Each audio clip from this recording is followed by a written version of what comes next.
Boa noite a todos. Eu queria dizer ao professor Rui que esse momento nos é muito especial, muito, muito importante. Nós nos sentimos muito honrados com a sua presença. Professor que já frequenta o Brasil há 26 anos, conhece todas as nossas grandes universidades, nossas escolas de magistratura, e a referência de pensamento crítico. Tenho certeza vai nos provocar bastante, nos ajudar bastante. Então, professor Rui, renovando esse agradecimento, é uma honra muito grande tê-lo aqui na nossa pequena casa de justiça e uma gentileza do presidente me dá poucos instantes para fazer essa homenagem que é muito merecida ao senhor. Muito obrigado. Muito boa tarde. Não sei se já devo dizer boa noite, mas quero começar por manifestar o meu profundo contentamento em estar aqui. Quero agradecer a todos, na pessoa do Sr. Presidente, também cumprimentar o diretor da escola por esta iniciativa, pela vontade manifestada em que eu estivesse aqui. É recíproca. A minha vontade de estar aqui era também grande e por conseguinte, deixem-me retribuir toda a simpatia com que me acolheram nos discursos que me antecederam na minha apresentação. Aproveitar também a intermediação que para esta minha presença aqui foi feita pelo amigo de longa data, Dr. Leonardo Rodrigues.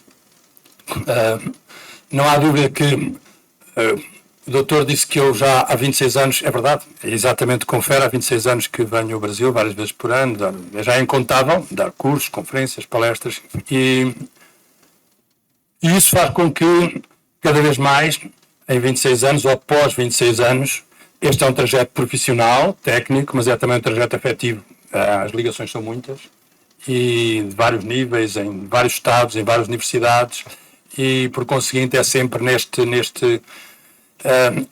âmbito, nesta dimensão dupla, por um lado de partilha de, com certeza, de partilha de saber, e por outro lado de reencontro com vários elementos, com vários níveis de discussão e com uma série de debates, para mim, importantíssimos. Eu costumo dizer que, se é verdade que enfim, a Universidade de Coimbra marcou, como o doutor disse, marcou de facto muito da história, não apenas jurídica do Brasil. A verdade também é que, para mim, as vindas ao Brasil são importantíssimas e posso assegurar que o que eu levo daqui é seguramente muito superior àquilo que deixo, em termos de saber. Há muito que estas vindas ao Brasil, os debates que tenho aqui, os confrontos de ideias, o muito que aprendo daqui, é para mim muito gratificante e tenho a certeza que hoje vai ser uma vez mais. E resta-me, evidentemente, colocar-me à vossa disposição, não apenas a seguir à minha intervenção, mas também de futuro, em termos pessoais, em termos institucionais, na pessoa de quem dirige esta casa, saibam que podem contar comigo e no desdobramento da minha presença com a minha instituição também para o que entenderem. Eu vou fazer a pior promessa a promessa mais ousada que um português pode fazer. Eu prometo que vou falar lentamente e que não vou comer as últimas sílabas das palavras. Também sei que se não cumprir esta promessa, conto cumprir os primeiros 5 minutos e a partir daí sei que os senhores vão desculpar, até porque teremos depois um debate no final, também pode ser útil para esclarecer alguns pontos que não tenham sido bem entendidos. Foi já referido aqui nas intervenções que me antecederam a necessidade de percebermos que as questões jurídicas hoje estão inseridas num mundo que não é o mundo que era há 15 anos, não é o mundo que era há 30, não é o mundo que era há 3 anos e há 4, porque a celeridade dita regras faz avançar a técnica, tudo isso faz avançar o processo de mudança. E então, há perguntas que são quase irrecusáveis, incómodas, mas irrecusáveis. E se não estamos aqui nestes locais para fazer as perguntas incómodas, de pouco vale também estarmos aqui a investir, como costuma dizer, o nosso latim e o nosso intelecto.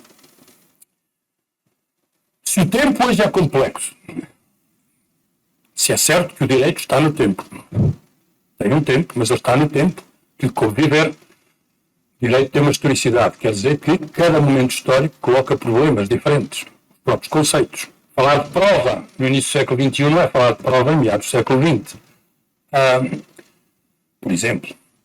Então, se o direito está no tempo, mas o tempo é complexo e os tempos são vários, tanto que se diz que vivemos hoje num ambiente de profunda intertemporalidade, em que o ontem não desaparece, mas convive com o atual.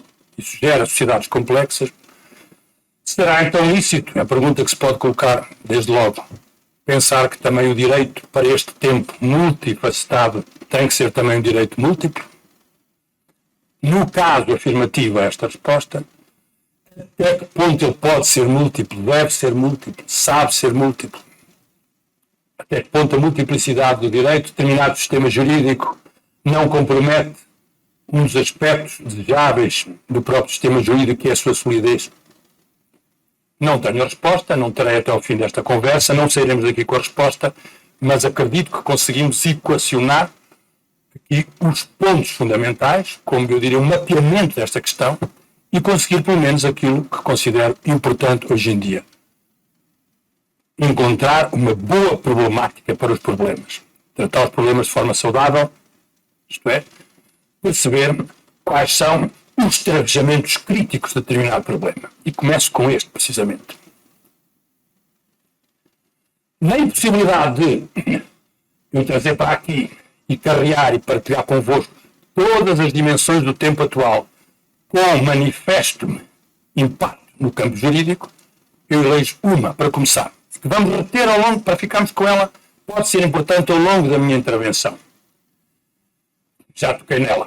A ideia de que os processos de mudança hoje são ligeiramente diferentes do que eram anteriormente e que, assim sendo, nós vivemos num tempo em que não apenas ao nível do sistema jurídico, mas também nele, já é claro, no campo comunicacional, no campo político, no campo económico, no campo cultural, no campo religioso, existe uma relação com o tempo que é de simultaneidade. As coisas são simultâneas, ao ponto que nós temos situações paradoxais. Temos vigentes uma coisa e o seu contrário. O tempo de ontem convive com o tempo do agora e com o tempo do futuro. Os exemplos disto são variadíssimos. A um nível mais, se me permitem, vou ficar à vontade para trazer exemplos de chão, porque não? Todos nós sabemos que há cerca de 30 anos não havia o livro digital, não havia o livro em suporte digital, havia o livro em suporte de papel. É recusável, é absolutamente fático que hoje existe o livro em suporte digital. Pergunta cuja resposta é óbvia, mas por isso mesmo a convoco. Será que o livro em suporte digital veio matar o seu antecedente, o livro em suporte de papel? Aliás, está errado eu dizer o seu antecedente. Não veio matar o livro em suporte de papel. Que situação temos hoje? Que conviva na nossa realidade o livro em suporte digital, sim, uma inovação, correspondente à chegada de algo novo, trazido pela técnica, mas também a manutenção do livro em suporte de papel. Que situação temos aqui? A situação que para mim traduz, a partir deste exemplo, como eu avisei, muito comezinho, a forma como se muda, como se evolui, como se transmuta, como se transita nas nossas sociedades contemporâneas. O que chega não elimina aquilo que existe. Não tende a eliminar o que existe.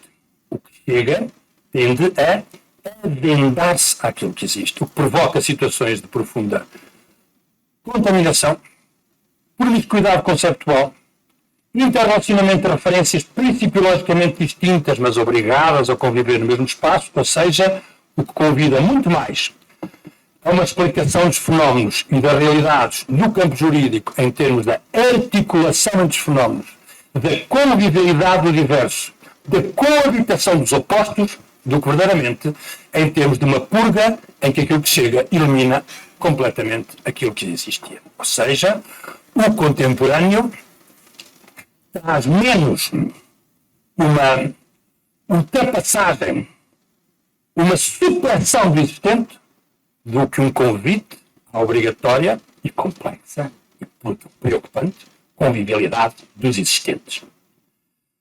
O que eu acabei de referir tem um nome que nós todos nos habituamos a aplicar às nossas sociedades. Vivemos nas sociedades complexas. Quando dizemos que vivemos em sociedades complexas, estamos a dizer isto que eu acabei de dizer a partir deste exemplo comezinho. Proponho dar um salto e mostrar que este exemplo, que eu dei a partir da nossa realidade concreta, da nossa daily life, digamos assim, pode ser utilizado também a partir de exemplos mais eminentemente reportáveis ao campo jurídico. Saberão todos os presentes muito mais que eu. E isto que eu vou referir faz do exemplo brasileiro um exemplo que é de alguma maneira um case study e que é utilizado, eu utilizo muito até para os alunos perceberem o que é a convivialidade do diverso dentro do campo jurídico e que me permite trazer à liça o processo penal. É sabido que no seguimento do espírito constitucional de 1937 neste país, pouco tempo depois, em 1941, é aprovado um Código de Processo Penal. Esse Código de Processo Penal respira, como tudo no direito, usar do tempo. O tempo era aquele. Não se tenha por isso que nesse tempo e nessa conjuntura, como, repito, saberão todos muito melhor que eu, o Código de Processo Penal de 41 seja uma interpretação, uma reformulação, onde ecoa o Código Rouco, que foi expressamente proposto para, nos anos 30, para a Itália mussoliniana e, portanto, um código de respaldo teórico fascista e que teve uma utilização específica. A questão, até aqui não tem nada extraordinário, estamos a falar de história jurídica, o que já passa a ser verdadeiramente mais impactante e mais motivo de, uma vez mais, estarmos atentos ao que convive, ao que se sobrepõe, ao que se relaciona, inclusive a nível de matéria principiológica diversa, é o facto de, em 1988, passar a haver uma Constituição cuja família é matricialmente que empurra a Constituição brasileira para as famílias das Constituições democráticas. Uma Constituição com todas as suas particularidades da família formal, pelo menos, conteudística democrática.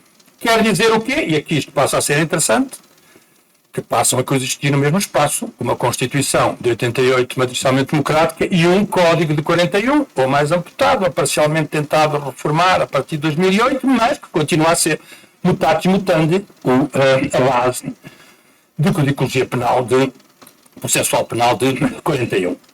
Então aqui temos também um exemplo, mais um, agora já mais concreto para a nossa área, de coexistência do diverso, de obrigatória convivência e por conseguinte, não simples, mas tensa, mais tensa, menos tensa, evidentemente agora as opiniões dividem, os interesses dividem, não entrarei por aí, obviamente, mas constatá-lo até onde podemos fazê-lo de um ponto de vista analítico e intelectualmente sério, que há essa convivialidade. E, portanto, também aí, vejam bem, temos um exemplo claro de que o nosso contemporâneo é um contemporâneo em que, dirão uns tragicamente, dirão outros inevitavelmente, seja como for, que organiza a gestão permanente dos contratos.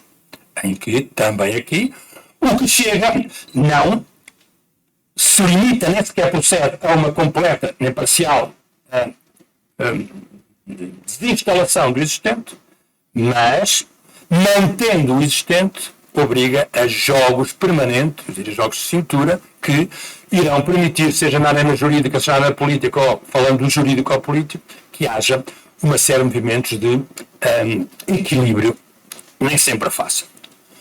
Este aspecto indica-nos que, como têm defendido alguns autores, e este é o primeiro ponto que eu queria dizer e aqui o paro, vivemos hoje então, é possível dizer que hoje o modo da mudança mudou.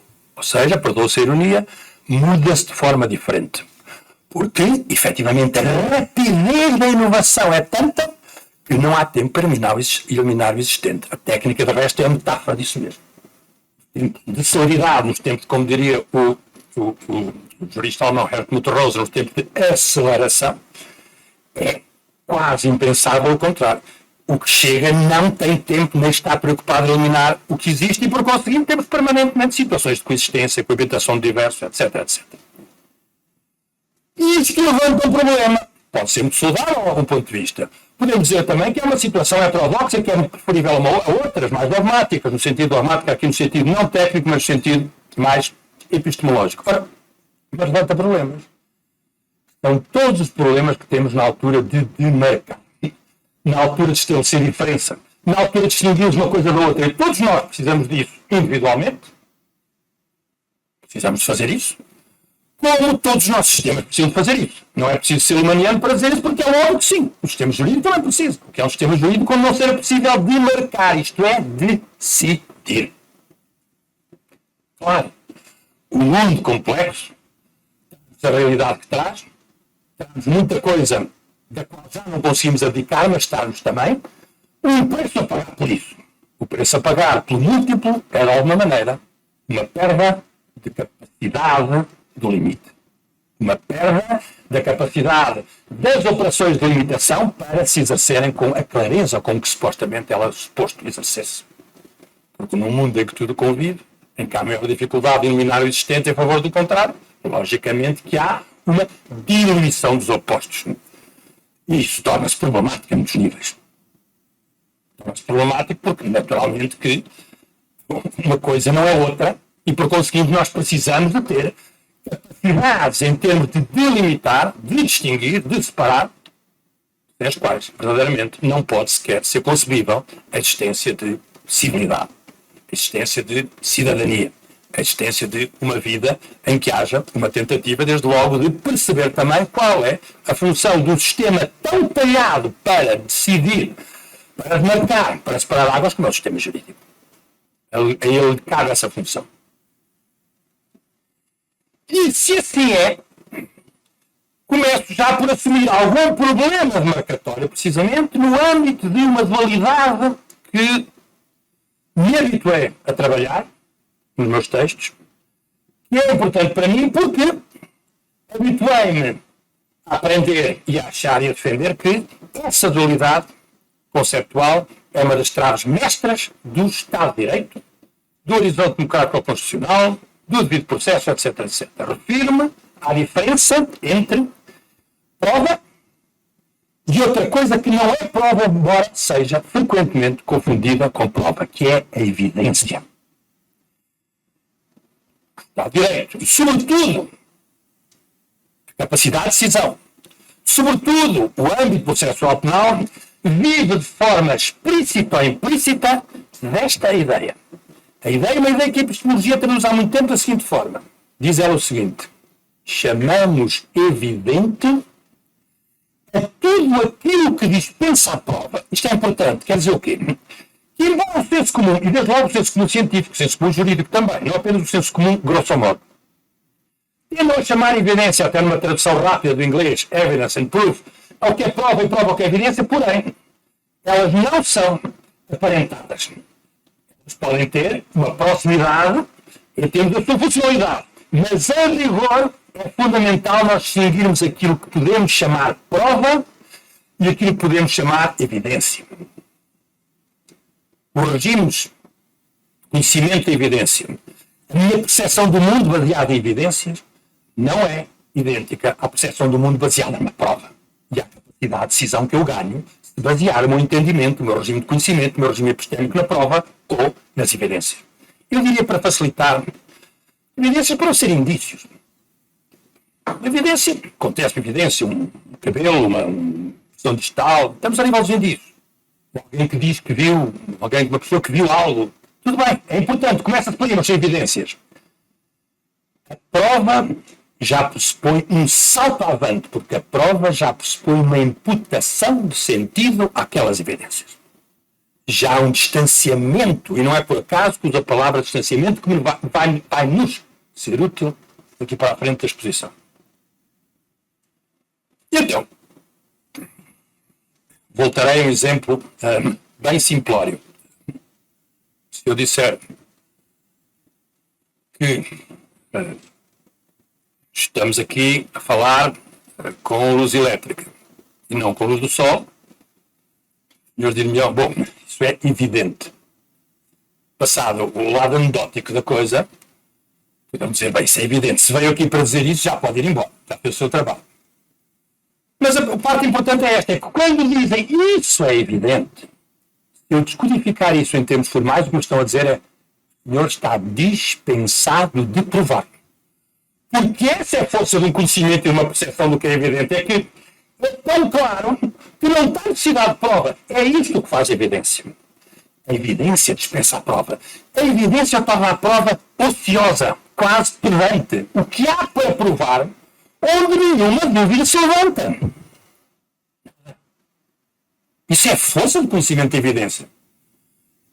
Logicamente, o perigo, quando usamos um conhecimento ou um regime epistémico ou uma capacidade decisória estruturada sobre esta percepção do mundo, para fins em que, supostamente, nós deveríamos ser capazes de decidir unicamente com base na prova.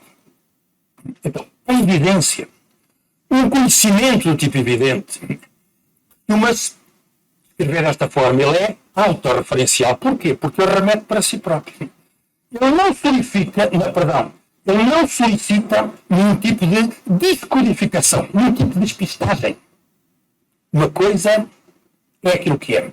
A evidência está muito ao nível das verdades apodícticas. Uma coisa não pode ser senão aquilo que é. E não há nenhuma dúvida. Por isso a evidência é index sua, é index veri, ou seja, ela remete para si própria só. Na evidência, a coisa coincide com o sentido. A coisa já é o sentido. Eu vi fulano. Bem, qual é o sentido disto? É que eu vi fulano. Não há uma interrogação sobre, não há espaço para isso. A evidência é, por isso mesmo, aplicar uma expressão mais técnica, de sentido alucinatório. E isto faz com que a evidência tenha uma relação muito estreita, não com o racional, mas com os sentidos, com o domínio sensível. Cheirei que, ouvi que, percebi que, contaram-me que, consta que. Estou a nível dos sentidos, das sensibilidades, do que me chega sem eu ter que fazer verdadeiramente aquilo que a prova me vai obrigar. E o que é isso aqui? O conhecimento probatório, o regime epistémico da prova, a construção probatória vai obrigar. Vai obrigar precisamente a que a coisa não coincida com o sentido.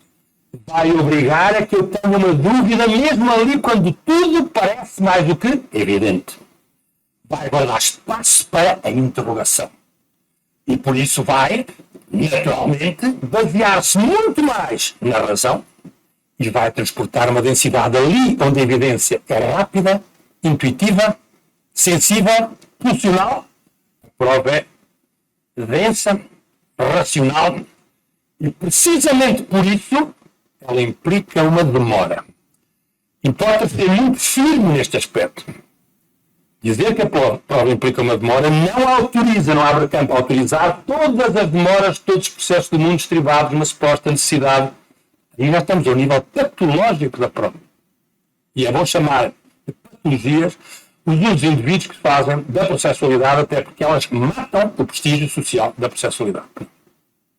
Porém, todavia, contudo, há uma dimensão principiológica, eu diria que é algo que é consubstancial à prova, que é ela ter sim uma demora alguma. Porquê? Porque uma prova que não demora é uma evidência. A parte da prova corresponder a uma suspensão do juízo, é o tal tempo em que a prova tem um recuo. E por isso, a relação da prova e da evidência com o tempo são diversas. A evidência é da ordem do momento. A prova é da ordem da duração. E por isso, isto leva-nos ao terceiro ponto. Falei em evidência, falei em prova, leva-nos ao terceiro, que é processo. Porque é que há processo deste ponto de vista? Para garantir uma descoincidência. Para garantir, pelo menos, o processo devido, pelo menos o processo que é adequado à horizonte do caráter constitucional, etc, etc. Garantir uma descoincidência. Garantir que evidência e prova não coincidam. É isso que faz o processo, mas tais condições não patológicas, ou seja, garantindo um hiato. O processo é um hiato deste ponto de vista. Ele organiza uma suspensão do juízo. E por isso a prova tem uma relação com a duração. Por isso falamos na construção probatória. Ela não caiu do céu. Ela é uma construção. E na matéria probatória. Porque ela implica, traz íncita, um conluio com a ideia de duração. Ela ocorre no tempo. A evidência ocorre no momento. A prova não. A prova já implica um tipo de um ato. O processo pode então ser definido como a garantia de que existe esse ato. Ele ocasiona um intervalo entre uma coisa e o seu sentido. Ele pressupõe, ele permite uma suspensão do juízo. Está, repito, em aberto. Aliás, não está aberto, eu diria ao contrário. Não pode haver contemplações para aquilo que se tem feito em nome de garantir essa demora do processo. Todos os abusos que nós conhecemos são, volto a dizer, o mal mais de ferir essa arma tão fundamental para as sociedades no horizonte do Estado de Direito, que é o processo.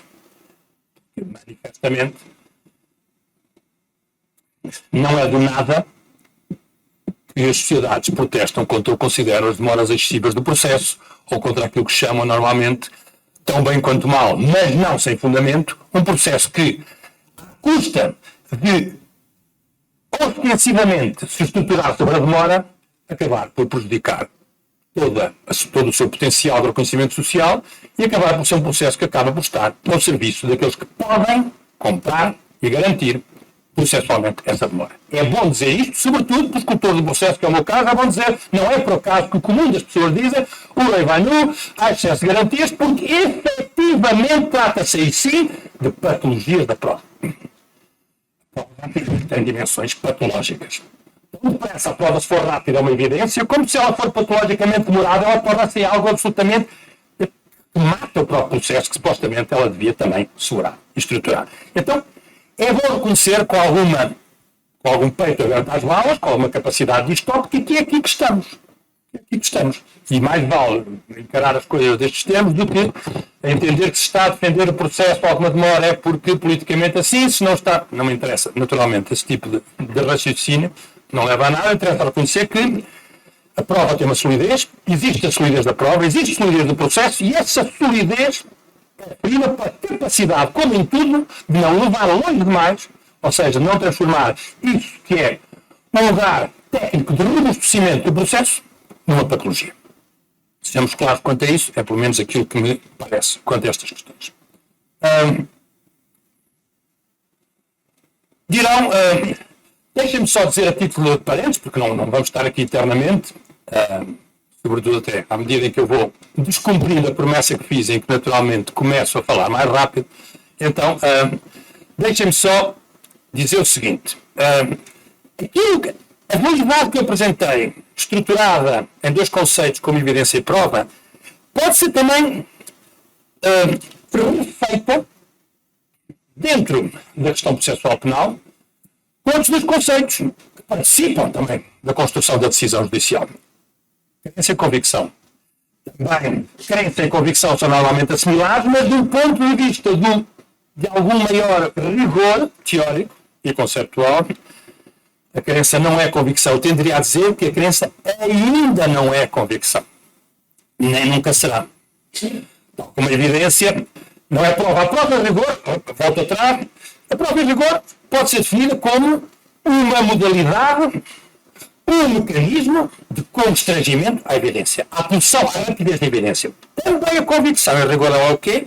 Ela não é exatamente a crença, embora se possa filiar do ponto de vista epistemológico, na linha de conhecimento que se inicia com a crença, mas a convicção é um estado que se atinge no momento posterior. A crença está ao nível do que se chamaria de uma maneira mais académica e mais pomposa as nossas pré-compreensões. Se eu sou julgador e que se chega a algo, eu não li, não sei nada, logicamente que eu vou, perdoa a expressão, atacar o processo me chega com base em quê? No que eu mobilizo sem qualquer tipo de suporte naquilo que aconteceu. Bem, minhas pré-compreensões, o grau zero, a minha crença. Lógico que a crença é absolutamente lícita no mundo da vida. Fundamental. Valha por todas a crença mais universal de todas, a crença religiosa. Até porque a crença religiosa eu não tenho que justificar. Faz parte, eu não tenho que justificar. Sou crente. Ok. Estamos numa discussão, estamos num debate, com qualquer dos senhores discute comigo e diz, mas não, é a minha crença. Eu digo, bom, com certeza, a conversa acaba aqui e a manifestação do estado de crença suscita com toda a hostilidade, já para não dizer com toda a urbanidade, no fim da conversa está certíssimo. É a minha crença, não avalo. Correto.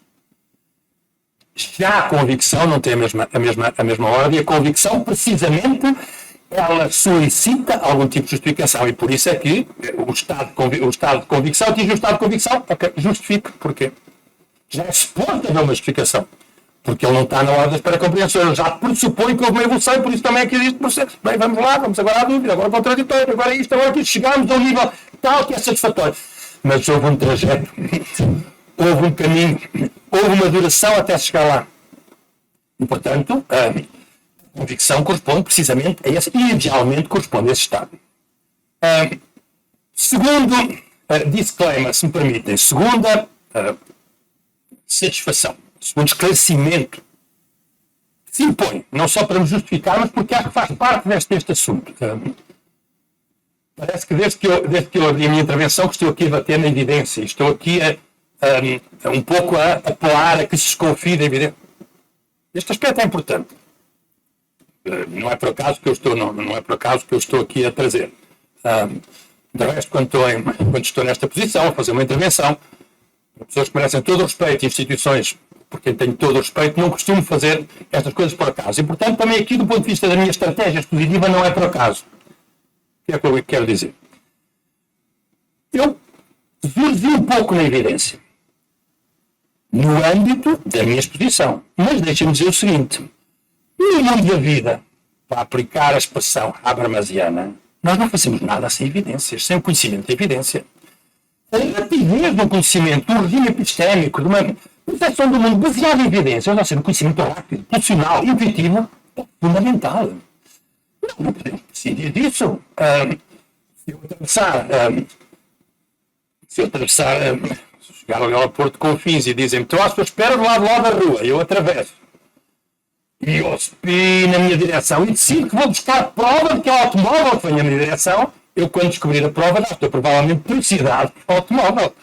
Portanto, eu tenho que agir com base em evidências. Quase pavlovianamente, um apito vem na minha direção, corre. Lógico. E níveis mais finos, tocam o nosso dia a dia, que tocam até a própria economia. Um conceito muito próximo de evidência, que é a confiança.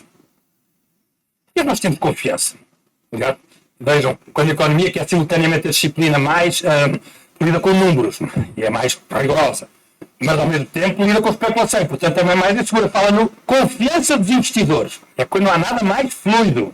Porque a confiança, justamente, tem uma base conteudística mais ou menos firme, mas tem uma outra que é especulativa, que é algo que eu intuo, engano ou não. Assim, no dia a dia, cada um de nós, vou comprar um automóvel. E por algum motivo eu não conheço nada daquele vendedor, não tenho prova nenhuma de que ele é sério ou não, mas não me inspirou confiança, isso levou-me até a abortar o negócio. Eu não fiz aquele negócio. Está correto? Claro que está correto. Alguém? Estou à noite, vou passar a direção ao meu hotel, não vou dar o exemplo, para não ser ingrato, não vou dar o exemplo aqui em Belo Horizonte, onde isso não poderia acontecer, mas imaginemos, por exemplo, no Rio, para nós, meus amigos cariocas. Vou a caminho do hotel à noite e pergunto, é por aqui o hotel? E a pessoa diz, não, é melhor ir por aquele caminho ali estreito, escuro.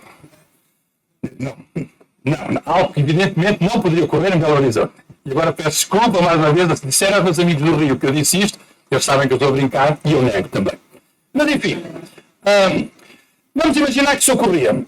Eu não tenho nada, não conheço a pessoa, mas digo, não, o caminho escuro não. Então, só estou a dar estes exemplos para amenizar também o peso e a muita atenção com que me estão a seguir e que eu agradeço, mas também porque isto mostra-nos que nós não temos como evitar o regime de conhecimento e percepção e decisão baseada em evidências no nosso mundo da vida.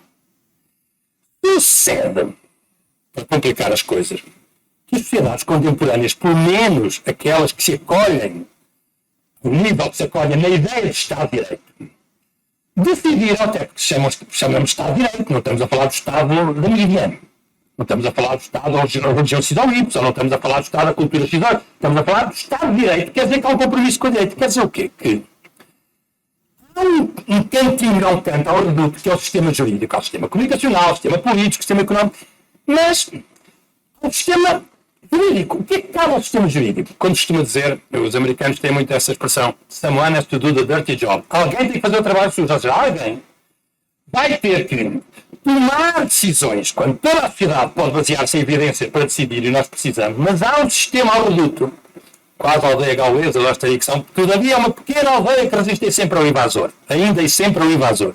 Este resulta do sistema jurídico, onde, supostamente, idealmente, principiologicamente, expectavelmente, desejavelmente, não é possível decidir com base em evidências. Os tribunais, supostamente, decidem com base em prova. E aqui é que a diferença. E por isso, a diferença está aqui. Quando dizem, o senhor está a bater em evidência, sim, então está a querer dizer que não é suposto o direito agir da mesma forma do que a sociedade no exterior. Eu sei que estou a tocar numa vexata question, ou seja, talvez das mais antigas de todo o direito. O direito se fecha, é porque se fecha. Fica uma campana fechada à sociedade, os agentes jurídicos são acusados de tudo e de nada, elitismo, fechamento à sociedade, não escutar o todo social. Se o direito se abre, Deus me livre, porque o direito está a perder a sua capacidade, todas as suas capacidades, está a perder a sua funcionalidade, está a derramar-se no social com o que perde a sua especificidade. Este é um drama. E aqui estamos num mundo em que, precisamente, vejam bem que o que aqui está em causa nem mais nem menos do que a tal. E não é por acaso que eu comecei, pela minha exposição, por falar sobre o mundo em que tudo, as coisas não sussurram, mas juntam-se, os opostos convivem. Comecei por dar o exemplo de um livro Esporte de Papel e Esporte Digital, em que as coisas convivem. Também a questão aqui é, será possível no mundo atual, vejam, repito, toda a minha exposição ideal se baseou na ideia de que o processo pressupõe uma. Ele é, inclusive, a garantia de que evidência e prova não coincidem. Mas então o problema que se põe é este, no mundo em que tudo comunica, em que nós todos, quantos seres individuais, todos sem ser agentes jurídicos, lidamos com a evidência, será ainda possível conseguir que o direito continue a ser sistemas jurídicos, que em concreto o sistema processual penal continua a ser um reduto onde não entra o julgamento por evidência? Isto, usado será dizer, num mundo em que já lá vai o tempo da manifesta separação de águas, também aqui mais uma definição de separações que citaríamos, entre formalismo e informalidade. No campo jurídico, é a formalidade. É o formalismo. Para o mal, ele está incrustado em dimensões de formalidade. Tem a ver com a função, tem a ver com aquilo que é suposto ele fazer. Percebe que as sociedades atuais, e o Estado de Direito não pode nada contra isso, são por via da técnica, vivemos em sociedades das redes sociais. E as redes sociais são informalidade pura. E os compassos, todo o Estado de Direito, e mais que o Estado de Direito, o Estado democrático de Direito, que historicamente corresponde a outra evolução, são construções, configurações jurídico-histórico-políticas privadas de formalismo de regras. A democracia são regras. Não é por acaso que grande parte dos assaltos à democracia que se fazem hoje no mundo atual é o regresso da liberdade, que é muito curioso. A flutuação conceptual do conceito de liberdade, as coisas mais fascinantes e mais trágicas, mais preocupantes da atualidade. Porque todo o tentar a democracia implica isso. Não, nós queremos liberdade. Já vai o tempo em que a democracia se confundia com a liberdade. Hoje não temos isso. Temos uma mudança. É importante perceber esta mudança. Porquê? Porque o Estado de Direito é o próprio quê? É uma sugestão de que o indivíduo fica protegido se houver uma série de regras. Não.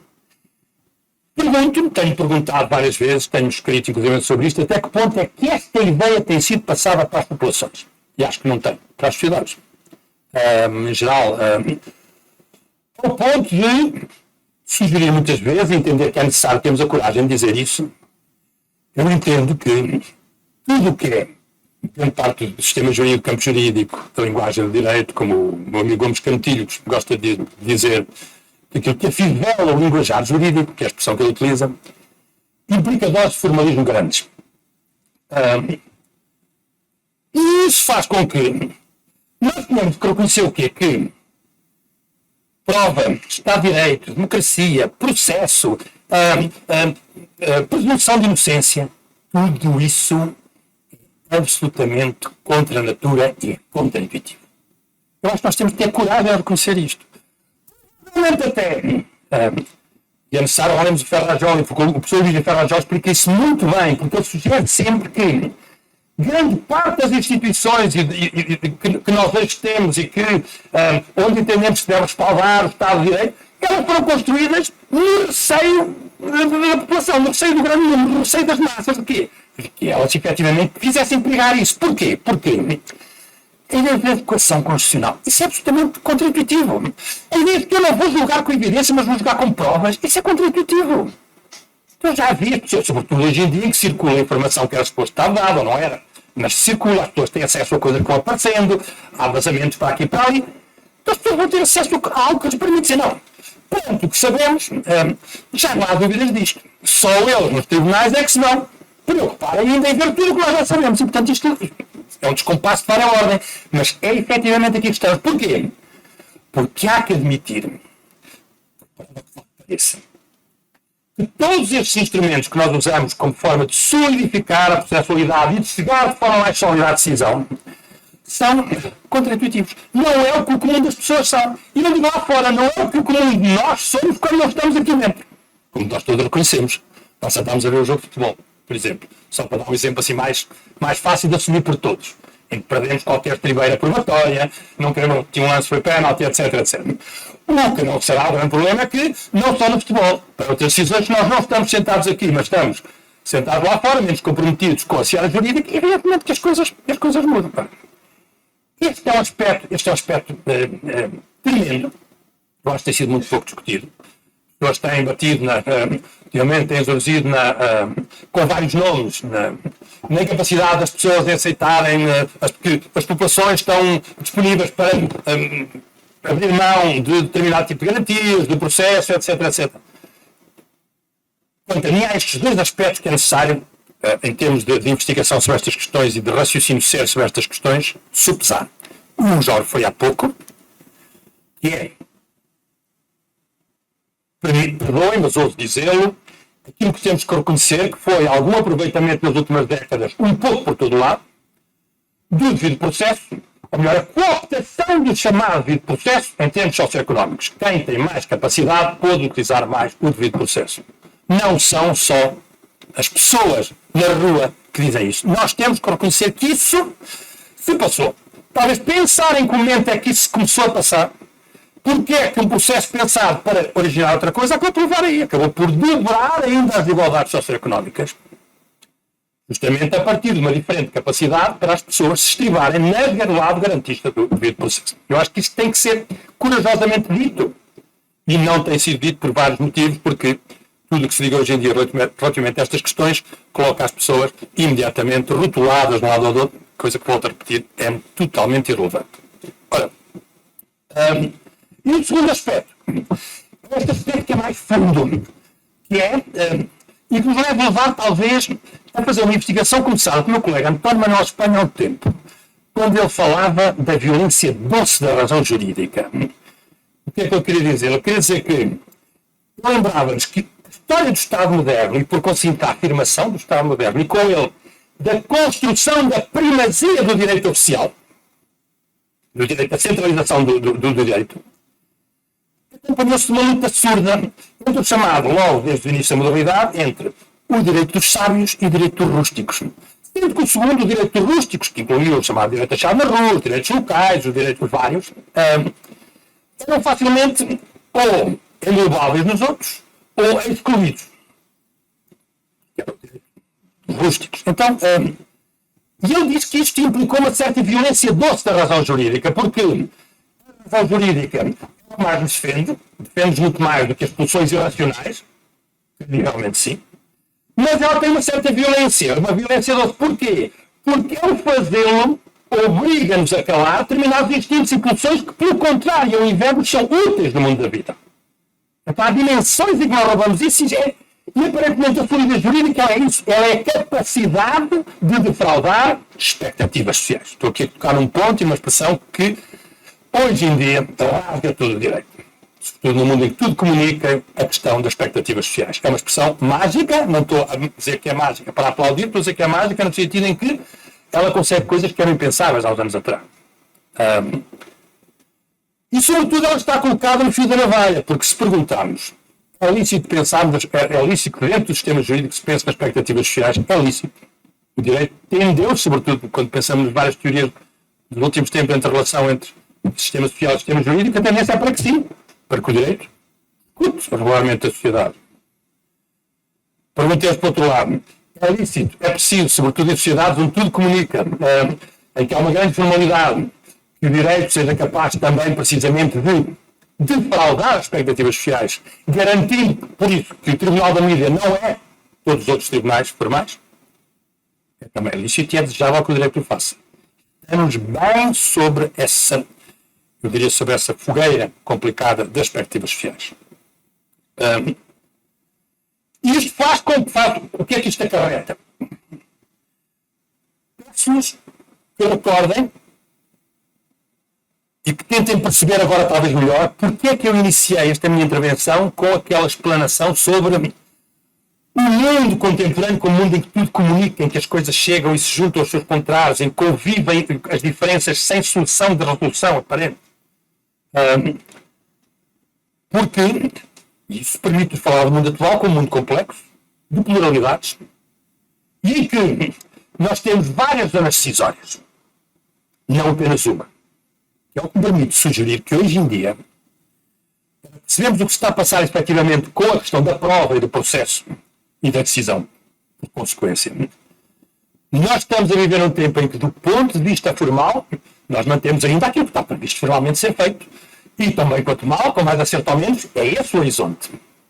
Mas, no entanto, no mundo em que a informalidade do mundo do sistema social, do sistema comunicacional gerenciado para a mídia, entra pelo sistema jurídico adentro, porque vivemos num mundo de fronteiras porosas que já não logram separar os vários sistemas.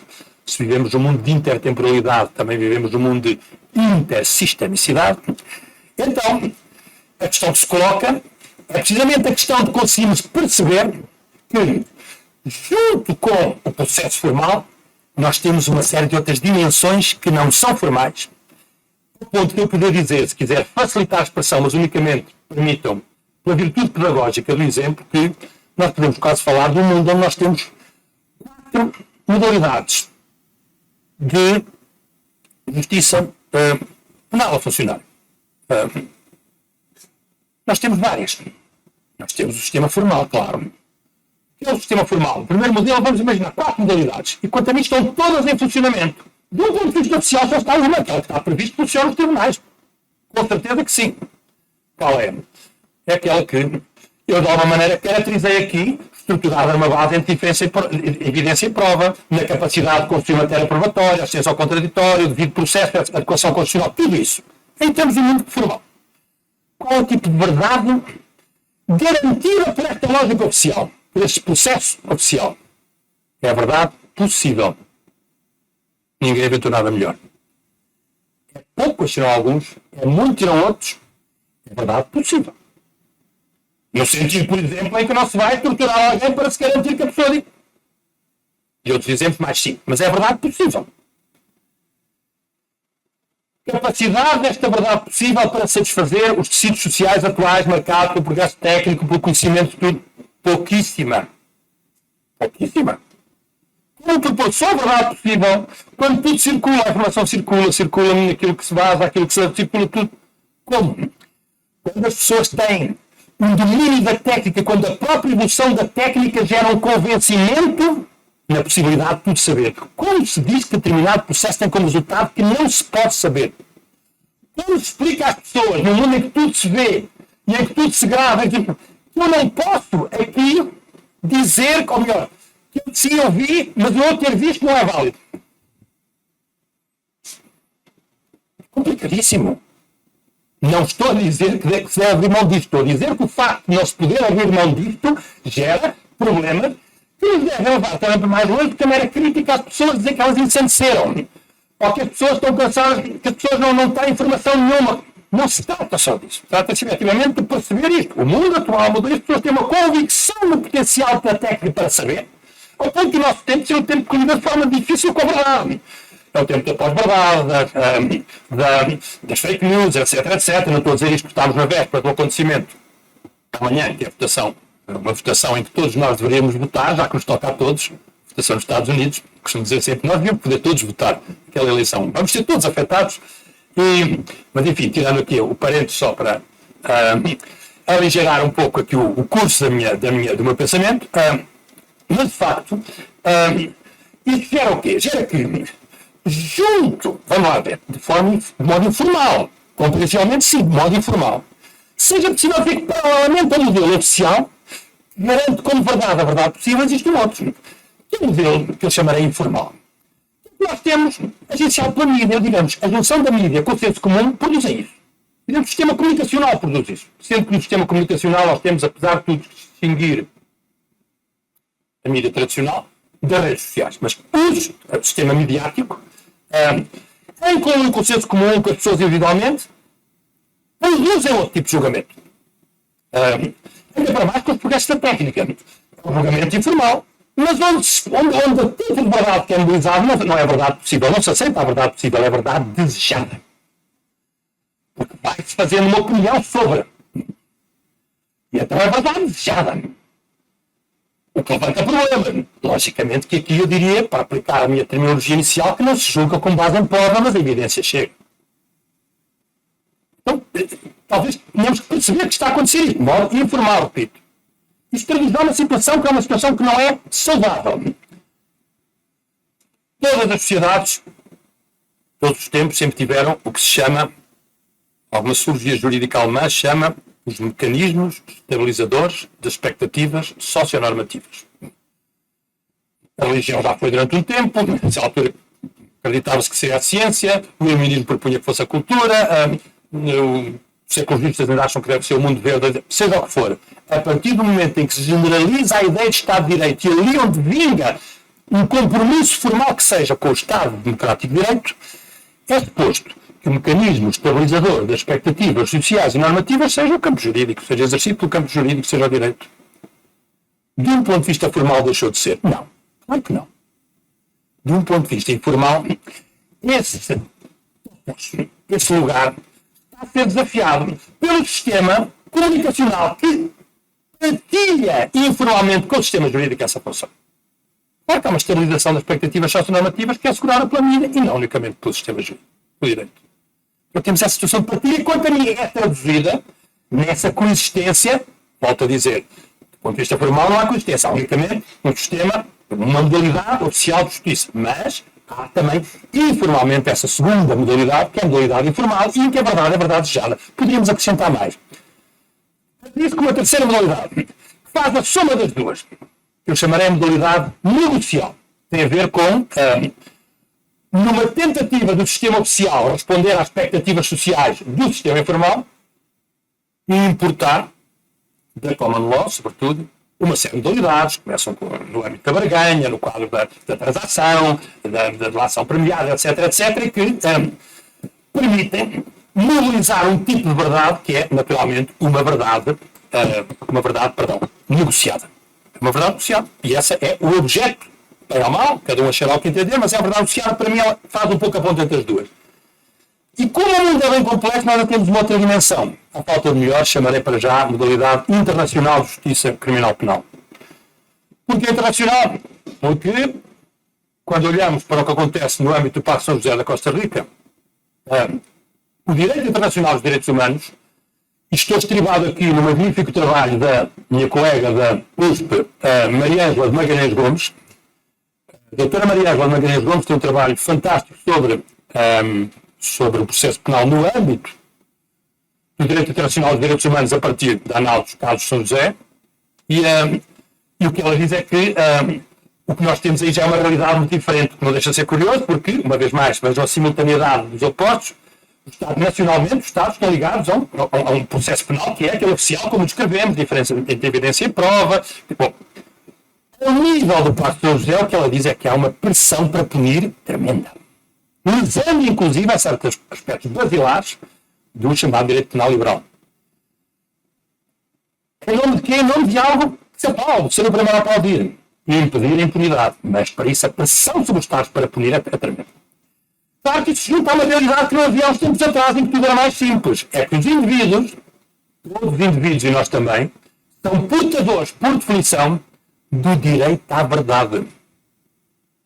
No caso de que se passou no âmbito ditatorial, quando é suposto haver direito à verdade. E à memória. Agora vejam bem, então, no âmbito nacional, o clássico devido processo ainda se propõe unicamente garantir uma verdade possível no âmbito do direito internacional dos direitos humanos, o que nós temos é uma pressão absoluta para impedir a impunidade e, por conseguinte, para chegar a uma verdade que é aqui uma verdade exigida. Porque todo indivíduo tem direito à verdade e as suas famílias têm também. E, portanto, temos aqui uma realidade que ela caracteriza, não vou aqui caracterizá-la, chama a atenção para essa dimensão que é uma outra dimensão. Conclusão. Estamos também aqui perante a tal simultaneidade que eu comecei por, de uma maneira mais abstrata, com outros exemplos, referir que caracteriza a nossa situação atual e que faz com que os próprios conceitos, desde logo de prova, tenham também uma flutuação, chamaram-lhes prova, ou solidez probatória, ou processo, está a direito, tenham também uma flutuação. E que sejam usados de forma diferente.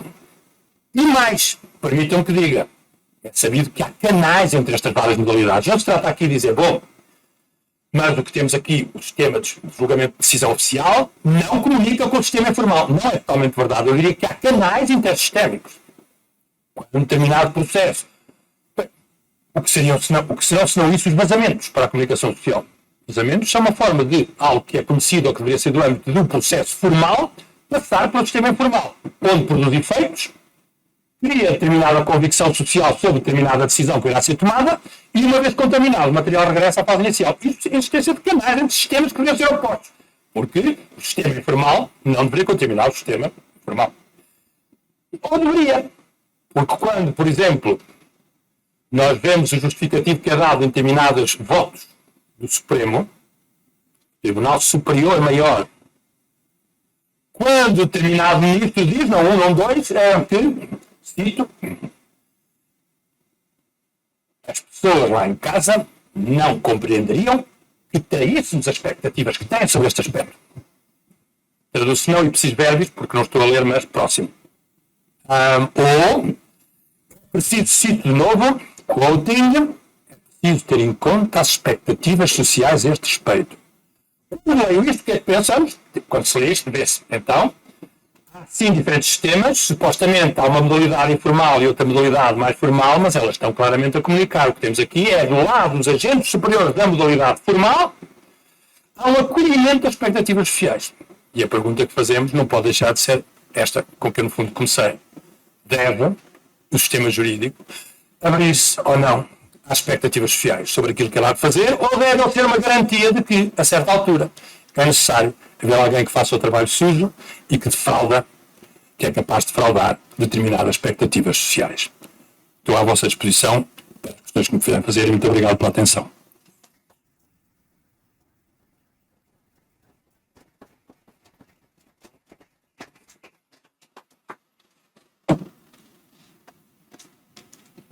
Senhoras e senhores, abriríamos agora a sessão de perguntas e respostas. Solicitamos aos interessados que levantem uma das mãos para a entrega do microfone pelo cerimonial.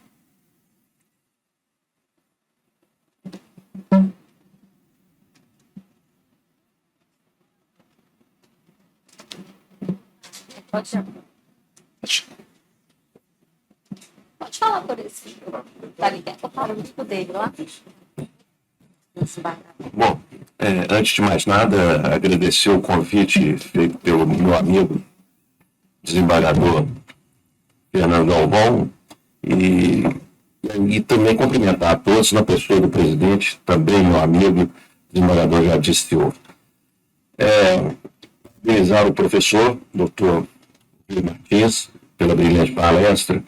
E uma coisa que eu fiquei em dúvida, com relação, já que o tema me agrada muito, uma vez que está ligado exatamente à questão processual, as questões processuais, e eu fiz uma anotação aqui, a primeira coisa em relação à distinção que o senhor faz em relação à convicção e ato de fé. De crença. Eu coloquei fé aqui. E outra, crença é mais ampla. Crença é mais ampla. E outra, em relação se haveria distinção naquilo que nós chamamos de livre convencimento, em relação à prova, e íntima convicção, que nós colocamos, inclusive, no nosso sistema de direito processual. E ainda, em relação à questão da legitimidade da decisão, a decisão que nós hoje chamamos de decisão jurídica já estaria ultrapassada por aquilo que poderíamos chamar de decisão legítima, ou com base efetivamente naquilo que nós poderíamos dizer do livre convencimento com base na prova. É isso. Muito obrigado. Muito obrigado, doutor, pela sua questão, pela atenção com que escutou. Muito curioso que, nesse primeiro aspecto, só para perdoe ter interrompido, eu falei de facto de crença e convicção. E utilizei os dois conceitos no sentido em que a filosofia jurídica os utiliza, ou seja, crença como um estádio de conhecimento e de convencimento prévio ao da convicção. E que há uma grande discussão se ela é prévio, se ela é outra coisa, mas autores como, por exemplo, o filósofo Fernando Gil entendia que a convicção, no fundo, é uma crença forte. Ela nunca consegue desmobilizar completamente a dimensão de crença que ela começa por ser. Há sempre uma dimensão de crença na convicção. Como na prova, há sempre uma dimensão de evidência. Pelo menos capaz dessas situações. Mas, enfim, eu referi a crença. E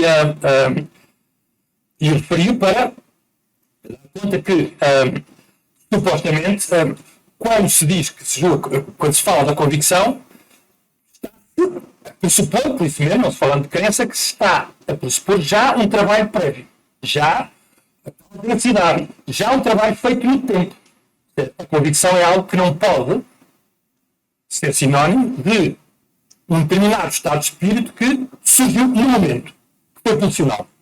Ou seja, a convicção incorpora uma dimensão de racionalidade. A crença não incorpora, mas a crença não tem que incorporar. Por isso eu dou o exemplo da crença religiosa. Ela não tem que incorporar. Fundamental, nós temos dimensões de crença. A crença é religiosa é o melhor exemplo. Eu falei de facto na fé religiosa como exemplo da crença, porque ela não tem que justificar. E quando se fala de fé religiosa, por exemplo, eu digo, a minha crença, eu estou imediatamente a reivindicar o meu direito de não ter que justificar. Tudo correto. Posto que a decisão judicial está ali no âmbito judicial, nós trabalhamos tudo com a convicção. E a convicção é algo que é suposto. Supõe que há um trabalho prévio. Eu atingi um nível de convicção. Então, cumpre-me dizer em que é que me baseei, quais são os passos que dei. Porque provavelmente eu, para chegar a essa convicção, passei por uma fase em que a certa altura lidei com contraditório, lidei com dúvidas. Foi nesse sentido que eu quis distinguir as duas. As outras questões que eu me coloco é muito curioso porque, dizia eu, me pediram há 15 dias.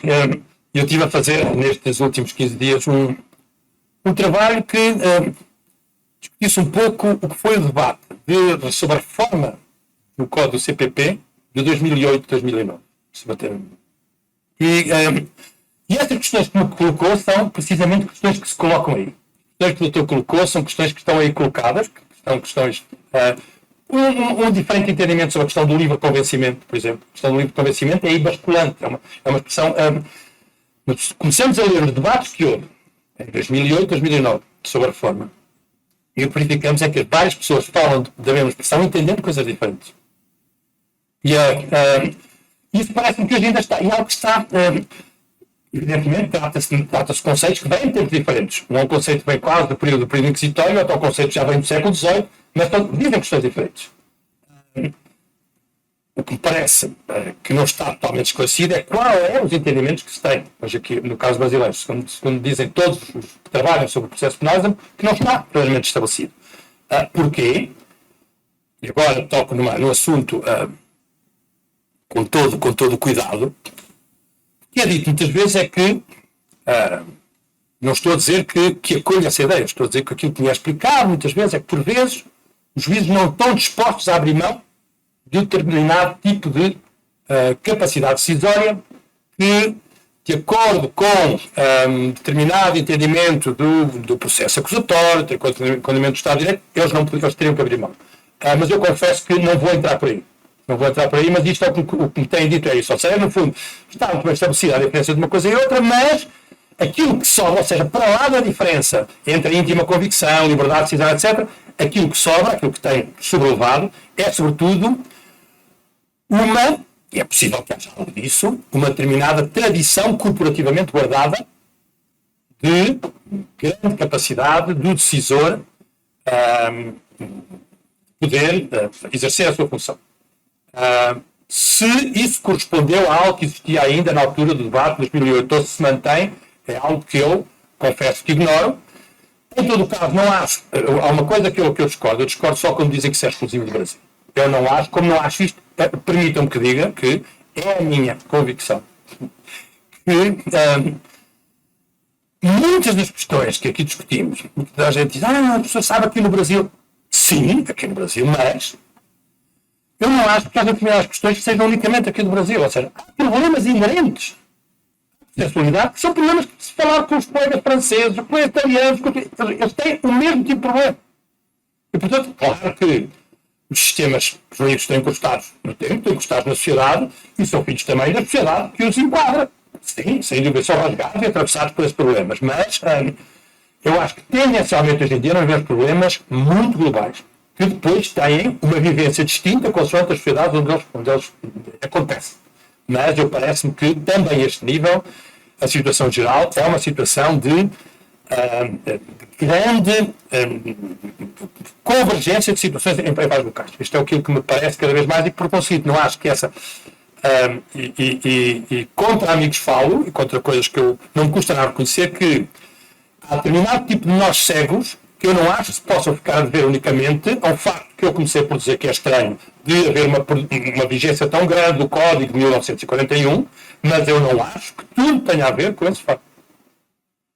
Que, naturalmente, porque aqui é o 41, nos locais são outros códigos, mas acho que há hoje em dia, ou seja, deixe-me dizer isto, o Código 41 é seguro que, em alguns regimes de transição, noutros locais, um documento como aquele foi um documento que foi eliminado ou que foi substituído liminarmente. O facto de isso não ter ocorrido aqui faz-nos o seguinte, faz-nos juntar dois tempos distintos, ou seja, já que não aconteceu, os tempos atuais correm num sentido que é o seguinte, como eu referi, é um tempo de simultaneidade de vários documentos, da junção e da articulação do diverso. E, portanto, eu acho que isto, neste momento, torna a situação do Brasil muito mais normal do que era aquele tempo atrás. Isto é a minha... para dizer com pinças, com cuidado, um tema que eu sei que é um tema delicado. Muito obrigado pela sua questão.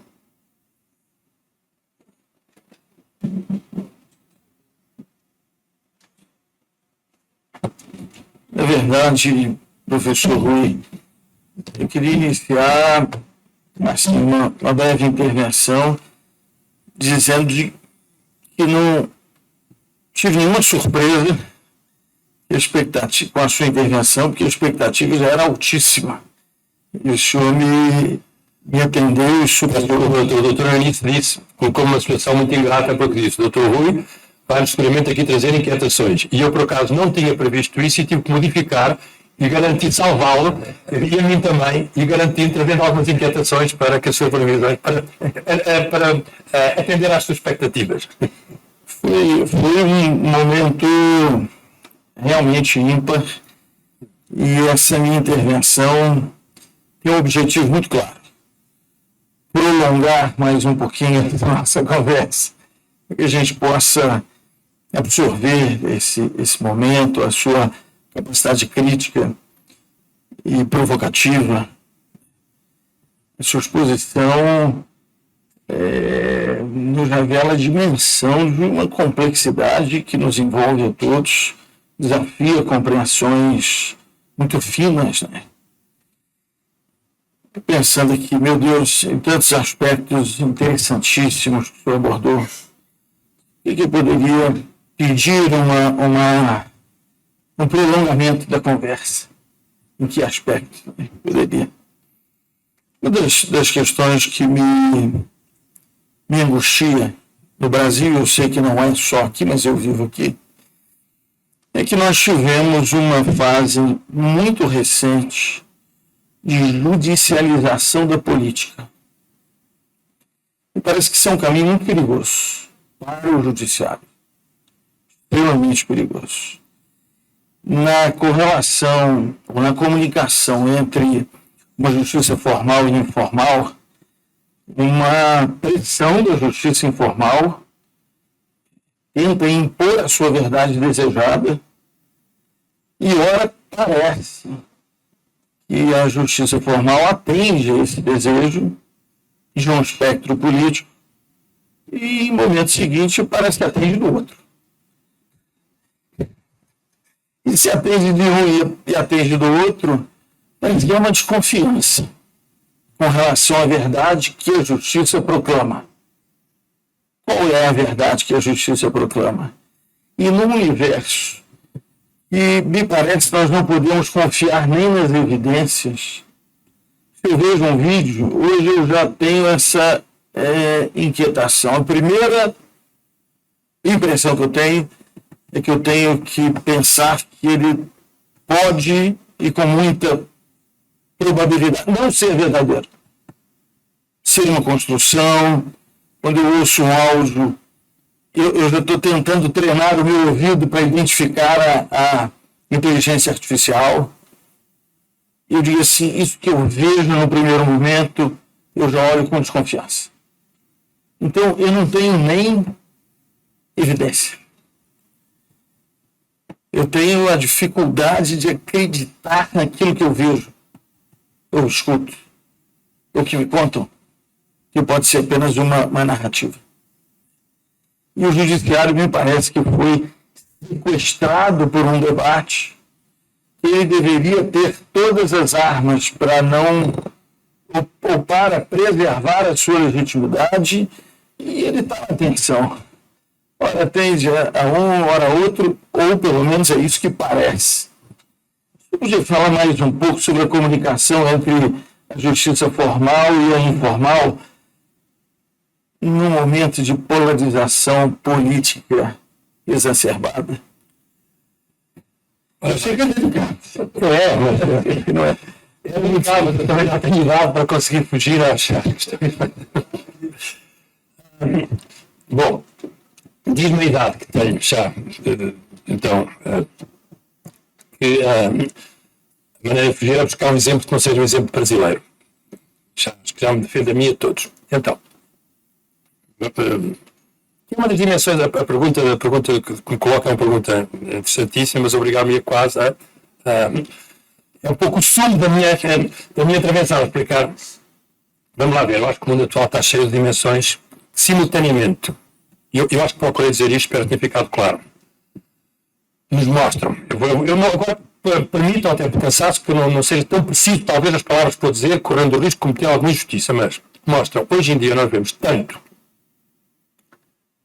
Temos situações que nos mostram tanto. Alguma ineficácia dos sistemas processuais formais, quanto nos mostram a inevitabilidade de nós os segurarmos com todas as mãos. E acho que se formos intelectualmente sérios, podemos achar ambas as coisas sem achar que nos estamos a contradizer ou a usar o que quer que seja. Se não, vejamos o que seria o mundo sem estes locais formais, sem a prioridade que lhes é concedida. Exemplo que eu vou dar. Uma pessoa consegue fugir de uma situação mais complicada e entrar noutra. O exemplo do Me Too. Exemplo como o movimento Me Too, por exemplo. Escusado será dizer, mas hoje em dia as coisas que há um tempo eram escusadas de ser ditas, hoje mais valem serem ditas já, para não lançarem grandes questões. Tenho uma maior compreensão a todos os níveis pelo impulso que levou ao movimento Me Too, tenho maior desejo de que não se volte a acontecer naquelas situações nem outras, escusado será dizer, só para ficar claro o ponto onde me encontro. Vivemos num mundo que exige que digamos isto para que não haja dúvidas. Eu disse que não tenho qualquer dúvida sobre a importância daquele movimento sob os pontos de vista de todos. Dito isso, vamos pensar o seguinte. Aquelas mulheres que se organizam um movimento com aquele tema, com aquele tipo de queixas, e, portanto, com o tipo de dificuldades probatórias inerentes àquele tipo de problema, etc., dificilmente teriam tido um acolhimento fosse qual fosse, mas seguramente não idêntico ao que tiveram em termos de audição, de reconhecimento, etc., público, se recorressem aos mecanismos que estão previstos do ponto de vista que nós temos para nos oferecer do ponto de vista da justiça oficial. Vamos reconhecer isso. Ela não cobra aquele tipo de problemas, também não é suposto que esta estrutura, este dispositivo que criámos e que é o processo, que consiga cobrir tudo, mas de facto não cobra aqueles problemas, não cobrir. Dito isto, que tipo de lógica é aquela, que tipo de justiça é aquela? O que é que aquilo implicou? Regresso de julgamentos em praça pública. Tenho coragem de dizer isto. Prescindindo de algo que se pareça com prova, com o que quer que seja. Busca de comoção. Portanto, apelo ao que nós chamamos de regimes epistémicos de evidência que lidam com os sentidos, com o intuito, com a busca da comoção. Regresso, por consequência depois, da confissão pública por muitos dos visados. Eu não preciso de continuar. Este retrato, eu começo por dizer que, do ponto de vista da sua eficácia, se revelou muito mais sólido e mais forte para os fins em vista do que aquilo que o modelo oficial tem para oferecer, é, porém, incompaginável com o que conhecemos da educação constitucional, da educação do Estado de Direito. Doutor, aí estamos.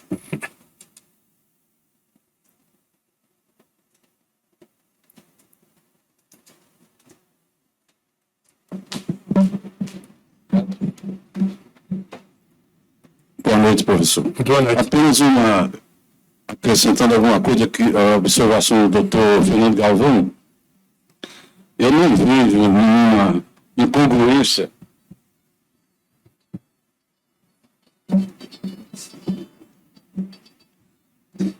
a essa falada politização. Hoje é o que se fala em adaptação. Há poucos dias nós tivemos uma reunião do ministro do Supremo Tribunal Federal com autoridades do Executivo e do Legislativo. Então, é uma forma de adaptar. E não dar decisões absolutas, absolutistas, né? Estavam discutindo sobre a distribuição de verbas para os parlamentares. Eu entendo que o magistrado, ao julgar, ele utiliza a empatia. Como utilizar a empatia se ele vai julgar com a experiência dele? Ele não conhece a experiência do outro, que a empatia é se colocar no lugar do outro. Correto? Aqui, por exemplo, na justiça militar, isso ocorre demais. Porque juízes que não conhecem a realidade do policial militar na rua, que atua operacionalmente, como que ele terá condições de se colocar? Mas aqui tem o conselho, que são de policiais militares, que a gente observa que muitas vezes, como surgiu lá na Inglaterra, né, julgando os pares, julgando os seus pares, e julgam muito bem. Então, quanto a essa judicialização, o mundo inteiro está assim. Está havendo essa prevalência do judiciário, mas dessa forma. Não há nenhum inconveniente nisso, não. Nenhuma incongruência, melhor dizendo. O Supremo Tribunal Federal, que hoje virou alvo, né, de críticas, eu tive a oportunidade, décadas atrás, de até advogar em Brasília, em alguns poucos casos, mas eu ia lá. O Supremo sempre foi assim, sempre foi isso. Só que não havia mídia para divulgar. Ninguém sabia que ocorria daquela forma. Então, da mesma forma que diria judicialização, o Supremo é muito politizado. Sempre foi politizado. E os outros tribunais também, até o Tribunal de Justiça aqui. Nós temos aqui desembargadores que podem comprovar isso. Não há como sair disso. Esse intercâmbio entre os poderes, né? Aí eu queria ver o comentário do senhor sobre esse aspecto da empatia né, que leva o juiz a decidir como ele aplicaria essa empatia. Se ele for aplicar com a experiência dele, é uma falsa empatia.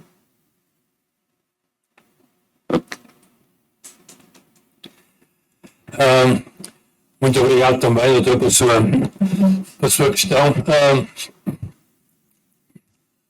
Começando pelo fim, estou de acordo consigo que a chamada experiência do decisor,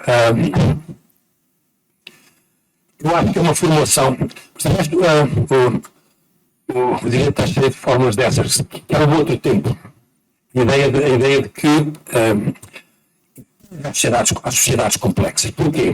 Porque se entendia que havia um conhecimento médio, que havia o homem médio, que era tido normalmente como homem de família médio. Esse era o raciocínio. E por conseguinte também havia o magistrado, o conhecimento magistrado, a sua experiência cobriria uma série de realidades. O que é que acontece? Acontece que há uma atomização dos comportamentos, há uma atomização das situações. No mundo complexo, há uma multiplicidade, uma dispersão de situações, e por conseguinte, naturalmente, que se torna muito mais difícil achar que alguém vai com uma mediana daquilo que é suposto acontecer e que consegue tocar uma série de situações. Isso efetivamente, eu estou de acordo consigo. O grande problema que se levanta é depois o problema da empatia. A empatia remete sempre a um nível forte de subjetividade. Estamos de acordo. Desde logo uma questão de definição. E a dúvida que eu quase, até para honrar a solidez da sua questão e a densidade da sua pergunta, para não estar a dar uma resposta a qualquer uma pergunta dificílima, é trazer a sua questão, juntá-la com a minha.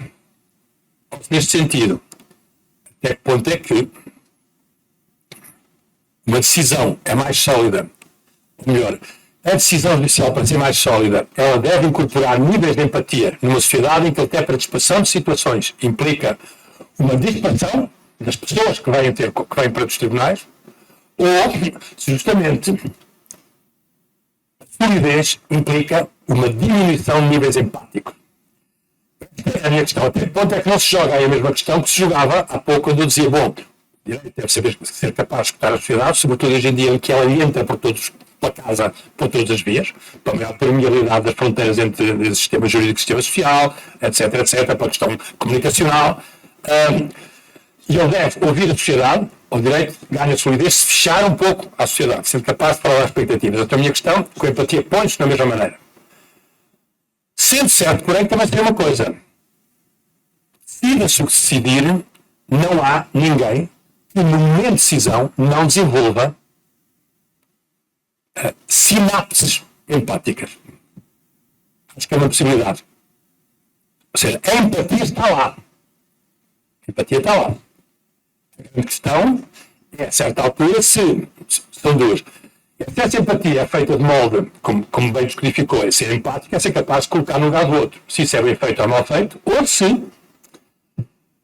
qual é o peso que toma a dimensão de empatia na questão da decisão. Essa seria talvez aí que eu iria. Porque há uma coisa, eu estou de acordo que, do ponto de vista que não há decisor que não tenha dimensões empáticas.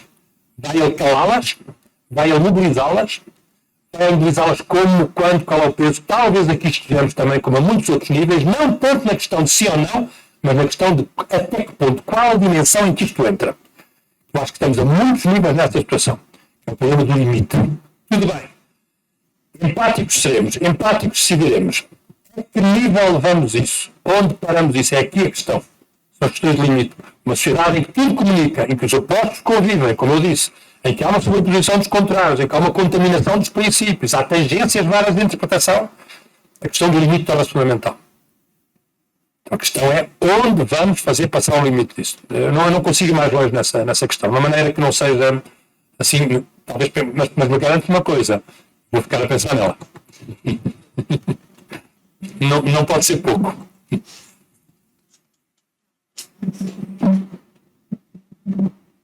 Boa noite, professor. Tudo bem? Eu gostaria de parabenizá-lo novamente pela exposição.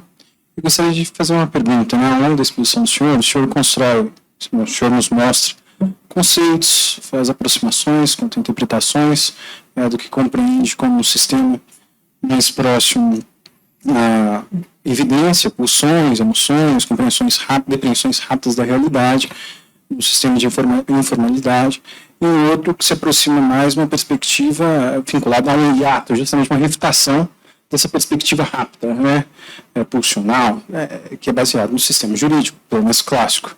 E aí o senhor constrói essas perspectivas de verdade buscada, de verdade demandada, aliás, de verdade ansiada, de verdade negociada e de verdade exigida. E é nessa parte que eu não compreendo, não sei se eu não compreendi bem, mas eu gostaria de um aprofundamento, né, uma revisitação por parte do senhor.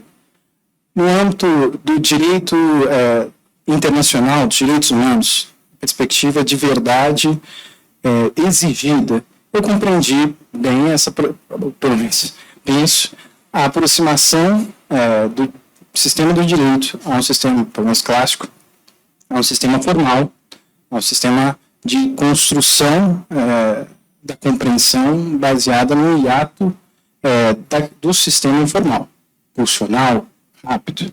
Agora, fica a minha dúvida em que se legitima um sistema de direito internacional de direitos humanos de uma verdade exigida. Quer dizer, faço a aproximação.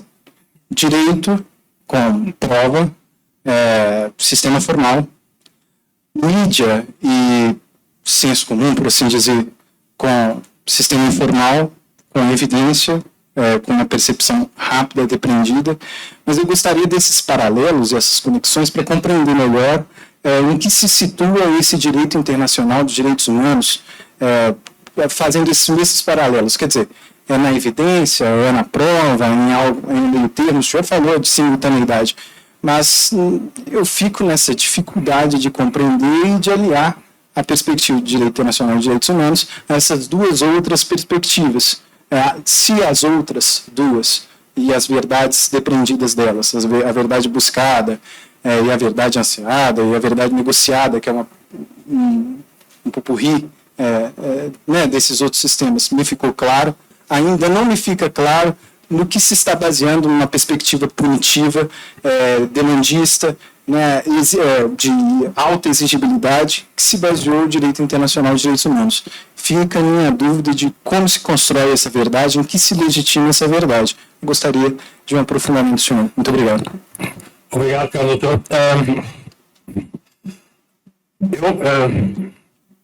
Só uma nova chamada de atenção. Muito do material que vi sobre essa questão foi trazido e foi chamado a atenção pelo livro que já referi e pela análise da Maria de Magalhães Gomes. Considero que está, no livro de 2018, estava no ponto, na altura estava no ponto sobre esse assunto e considero que faço minha a minha interpretação dela. Deixe-me responder já imediatamente a sua pergunta. O que é que faz com que esse direito, e que é que se legitima um direito para dizer que é uma verdade gira? Vou responder com um paradoxo. Legitima-se nos direitos humanos. Temos aqui um caso quase paradoxal em que, em nome dos direitos humanos, se reduz a proteção de direitos humanos que deve não vestir qualquer argumento processual. Esta é a grande questão, claro que eu não o disse desta maneira, também não posso deixar o escrever, não tudo. Esta é a grande questão. O que é que diz a Maria Joana Gomes? Eu concordo com ela. Há uma limitação da prova de peso da prova, celeridade entrou com toda a força. Porquê? Porque se trata de direitos humanos, isso é que é a questão. Então, porque se trata de direitos humanos, vamos até reconhecer. E o indivíduo protegido hoje pelos direitos humanos é o mesmo que era em 1948. O que está vendado é que o indivíduo, todos nós, o indivíduo é portador de um direito e isso há verdade. E há memória, nomeadamente nos casos em que houve desaparecimentos familiares, em que houve tortura, em tudo o que é justiça tradicional, a tendência é que o indivíduo é portador. Andamos nós a discutir aqui, como sabe, é uma discussão antiquíssima, qual é o lugar da verdade. Aqui está aqui o Dr. Filipe Martins Pinto, fez esse trabalho já há muito tempo, tive a honra de prefaciar também há muito tempo, o trabalho sobre a verdade, no processo, é uma discussão que continua. Bom, os trabalhos de Aurélio Lopes Gomes, que diziam que nós tínhamos de deitar a verdade fora, todos já discutimos, temos opinião, não temos, eu recuso-me a ter uma opinião formal sobre isso, acho que não há direito sem verdade, acho que não é possível sem verdade. Claro que agora vou fazer a verdade a rainha do processo, quando ela fazia para ela fazer as malvadezas que se fazia em nome dela. Tudo bem. Agora também deitá-la fora é muito difícil. processo é como uma sopa. Juntou vários elementos, agora não vai tirar. Se for um contrafilé com batata frita, ou não quero batata frita, olha. Uma sopa não pode, está lá tudo dentro. Então não vai tirar a verdade. Tira agora não, já fiz a sopa, já triturei tudo. Então não é possível tirar a verdade, mas também vamos ver o lugar que lhe damos. Agora, e se andamos nós a discutir isto, enquanto ainda se discute isto nos âmbitos nacionais, o direito internacional dos direitos humanos, como é porque se trata de nos salvar a todos enquanto seres humanos, disse isto com uma ironia. Tenho respeito pelo direito internacional dos direitos humanos, mas não tenho respeito quando os direitos, em nome de coisas muito bonitas, começam a praticar malvadeces. Decidiu que a esta altura tem que se punir, tem que se proibir a impunidade. E a pressão vai sempre, exatamente os exemplos, nos casos, a justificativa, punir. E então, porquê? Porque o indivíduo, mas isto provavelmente o indivíduo não existe verdade, e ali, neste momento, o indivíduo, a nível dos direitos humanos, é portador do direito à verdade. Eu, se for importante, e a minha família, se eu desapareço, meus filhos têm direito a saber o que é que. Portanto, é uma coisa que não morre, não desaparece. E depois, obviamente, não vou entrar nisso, porque não vou, digo já que não vou, tenho limites nos problemas da reparação. Pois entre as questões da reparação, cada um terá a sua opinião, mas entre depois os problemas, estes problemas estão, não se esqueça, vão depois trazer o problema, a consequência é a reparação. Não há quanto, como é que é, quanto tempo, portanto, isto torna-se problemas muito, muito prementes, que não tem só a ver com o direito abstrato à verdade que todos temos e faz parte da nossa dignidade. E, naturalmente, o conceito de dignidade da pessoa humana hoje, e ainda bem, porque há uma historicidade nas coisas, em 2024, não é o que era em 1948, mas então, o indivíduo é portador desse direito. Se tem direito à verdade, a verdade tem que ser obtida a todo custo. Todo, vamos lá ver, não se chegou ainda ao ponto de todo. Mas a pressão que é feita sobre os Estados para punirem, de acordo com a descrição completamente feita, é uma pressão muito grande. E nada é que não. Para garantir a dimensão de exemplaridade que a decisão também tem. E, portanto, é bem aí que se está. Com diferenças entre o que se passa a nível da dimensão regional de São José de Costa Rica, em comparação com o que se passa no Tribunal Europeu. Aí há um célebre acordo que se diz expressamente em que, para travar um pouco esta tendência, os juízes do Tribunal Europeu de Direitos Humanos dizem claramente que não é por facto de se haver vagamente expectativa sobre o que ali vão decidir que, ou pelo direito dos indivíduos, que lhe é reconhecido, conhecer a verdade, etc., que isso pode levar a lesar determinado tipo de formalismo que tem que ser atendido no âmbito processual. E, portanto, para responder, a justificação é dada por isso. A justificação é dada por isso, porque o indivíduo tem direito à verdade formalmente, saber o que se passou. E tem, naturalmente, se passou com os seus entes queridos que desapareceram, onde é que estão enterrados, Mas isso tem levado precisamente aí. Estamos perante uma situação, mais uma, de grandes paradoxos em que é fértil a nossa contemporaneidade e a sociedade complexa. É a lista em nome dos direitos humanos. Repara bem, eu sou dos que acham que direitos humanos não é apenas... O direito dos direitos humanos não é apenas aquilo que sobra dos outros direitos todos. Para isso é imprestável, não interessa. Os direitos humanos é um direito em que, a nível administrativo, a nível civil, a nível direito de família, direito laboral, criminal, etc., é ganhado pela ideia de direitos humanos. Isto é que interessa. Agora, existir um nível que é os direitos humanos, onde a certa altura, para mais, em nome dos direitos humanos, se corrompe algo que também é uma das expressões dos direitos humanos, que é o direito ao devido processo.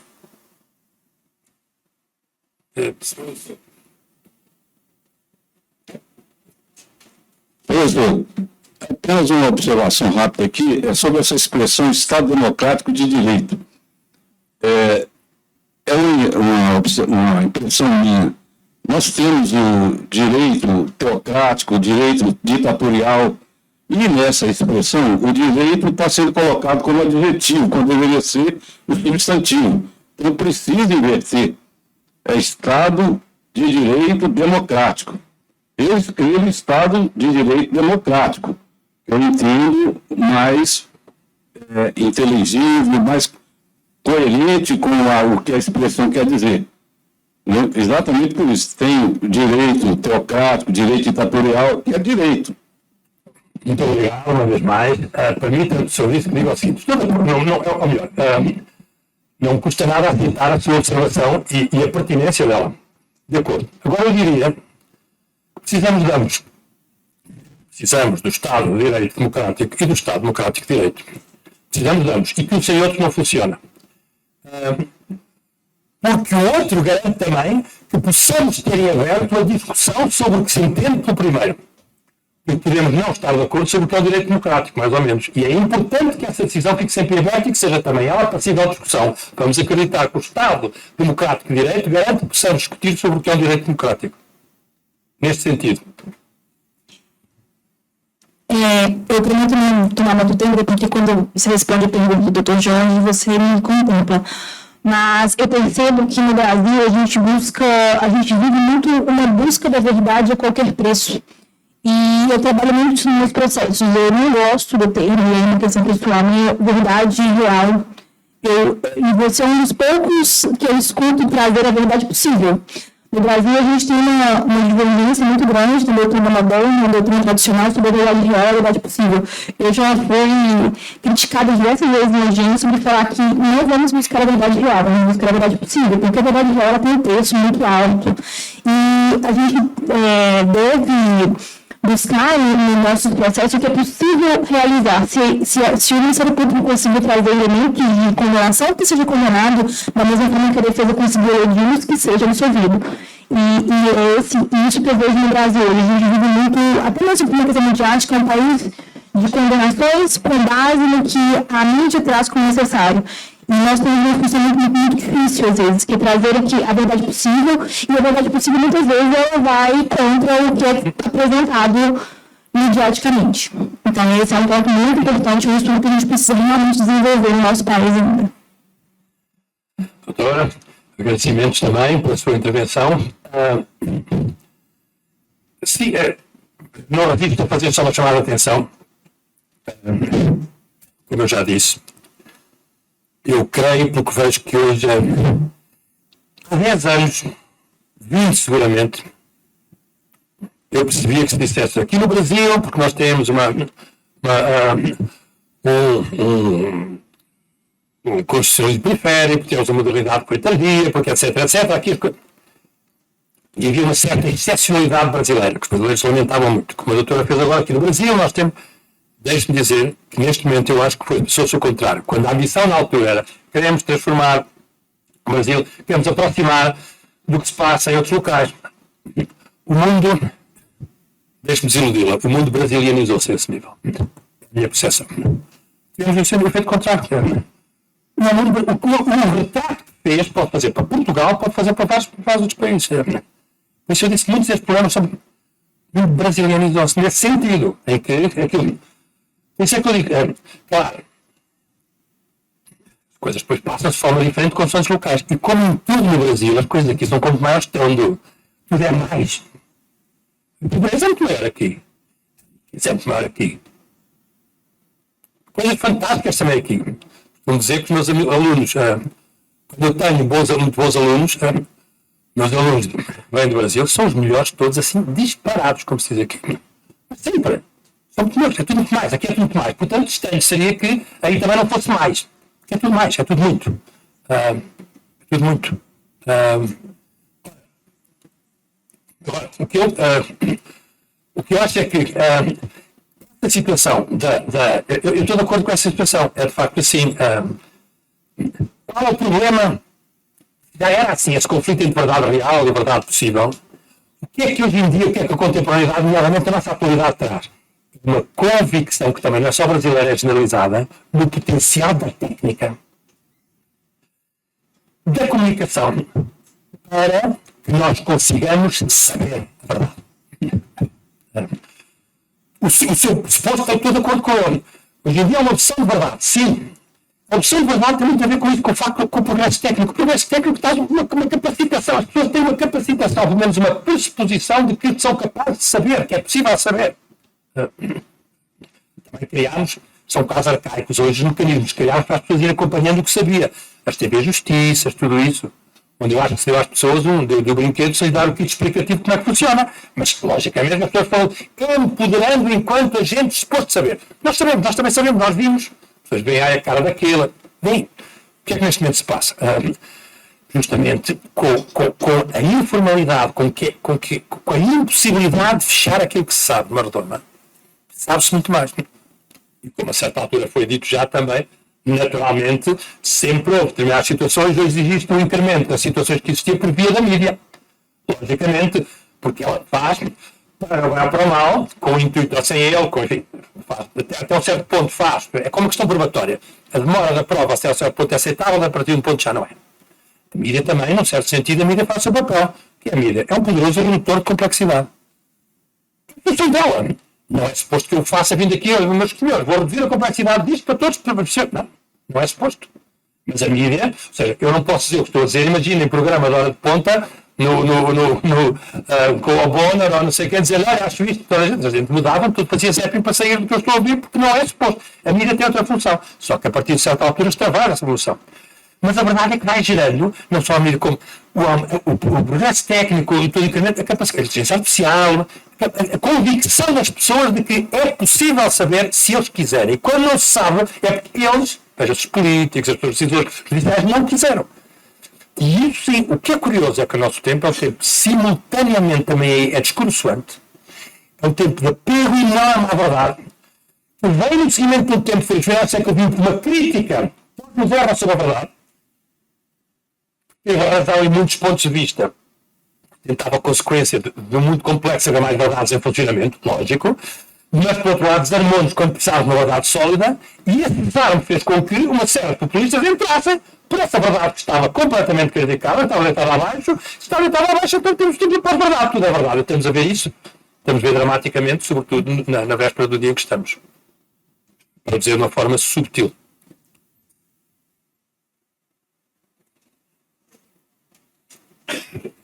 Professor, boa noite.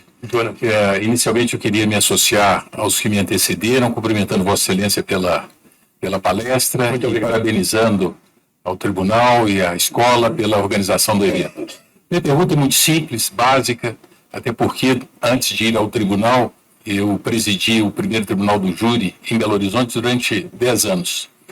Eu gostaria que Vossa Excelência, que fez a distinção entre prova, evidência, fé, convicção, que o senhor analisasse as decisões dos jurados à luz de uma questão da prova, principalmente porque eles se submetem à íntima convicção e não à livre convicção.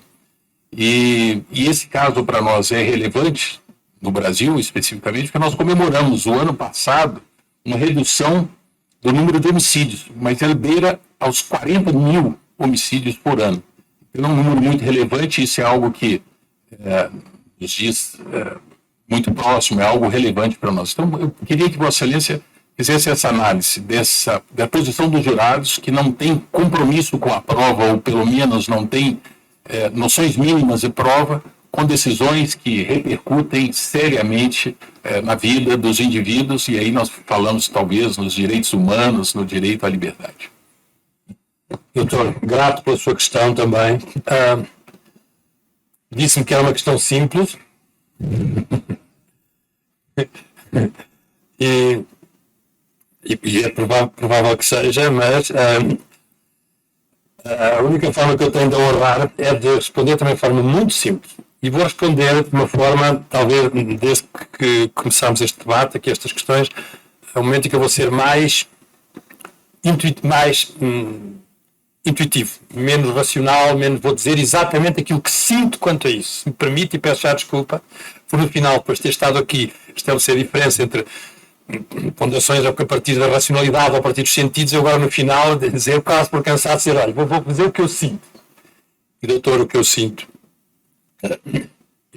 uma grande desconfiança, precisamente pelos motivos que eu dizer no final, relativamente a decisões tomadas por leigos na matéria, pelo júri, pelo Tribunal de Júri. Eu sinto uma grande desconfiança em decisões que não serão tomadas com base em alguma capacidade de instruir prova e, portanto, nos levam para meandros, são meandros contra-intuitivos, em que eu tenho que poder dizer que sim, eu vi isto, eu sei isto, mas eu aqui não posso dizer que sei nem que não vi. Isto é dramático, mas é nisso que eu acredito que se estrutura a solidez de qualquer decisão judicial.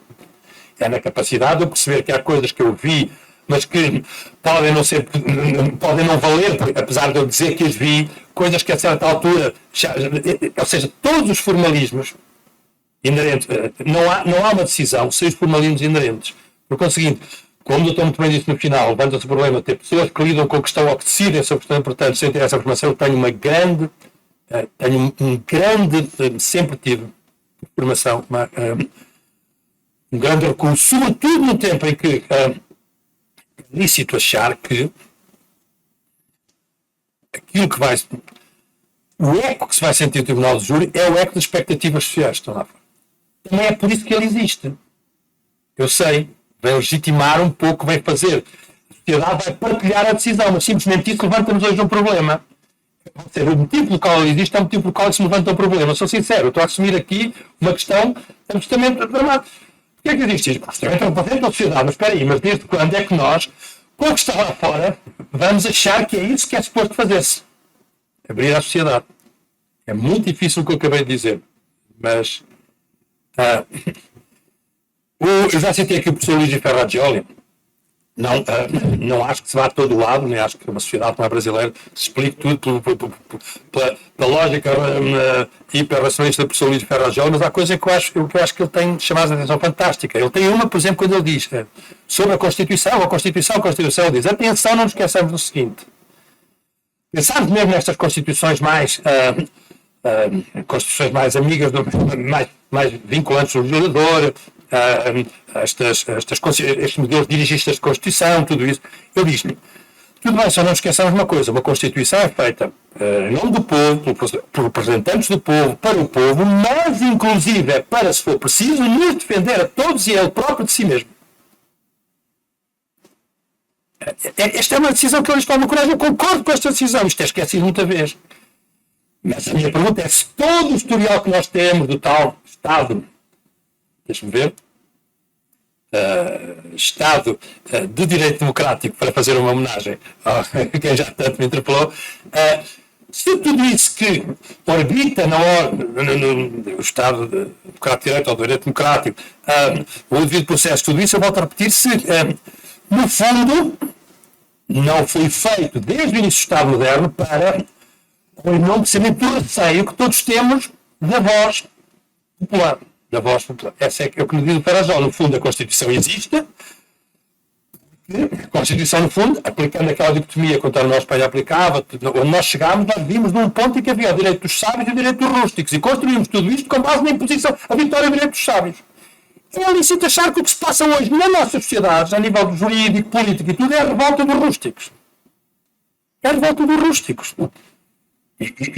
Cujo direito foi comido, acantonado, englobado, e que hoje em dia, perante alguns níveis de falência do direito formal, volta a entrar em cena, agenciado pela mídia, agenciado pelo político que sabe o que quer, mas eu diria que, do ponto de vista da evolução histórica, nós estamos perante uma nova, eu diria que é uma evolução disso que estruturou tudo aquilo que nós entendemos que é do âmbito do Estado Democrático de Direito ou Estado de Direito Democrático. São todos esses formalismos, essas regras da própria democracia, e hoje, porque isso foi construído silenciando uma série de vozes opostas. Digamos que isso foi o direito vencedor. Vamos ter coragem de dizer isto. Eu posso achar, eu posso continuar a achar, mas eu quero que eu continue como vencedor, porque senão é barbárie, eu continuo a dizer isto. Mas tenho que reconhecer que ele se construiu sob outras possibilidades que foram caladas. E que elas não regressam, claro, porque são acicatadas, são buscadas. Olha, vocês também têm razão. Vocês, como diziam, que há um tempo aceitei, perdoem agora, a partilha, mas enfim, é uma partilha. Que há um tempo aceitei falar de Belém de São Francisco, pelo interior de Pernambuco, na fronteira entre o sertão piauiense, baiano e pernambucano. Um longo trajeto até lá. E quando estava a falar destas questões, há um auditor do curso que fui dar que me disse assim: doutor, tudo isso que diz é muito bonito, mas nós, o senhor veio para cá de Petrolina, passou ali numa rotunda, como é que se diz rotunda? Aqui numa rotatória, muito obrigado. Numa rotatória, sim, passei. Naquela rotatória andavam uns bandidos ali a assaltar, quem passava o nosso caminho para o aeroporto mais próximo, 400 km de Petrolina. A gente foi lá e matou e estamos todos de acordo com isso.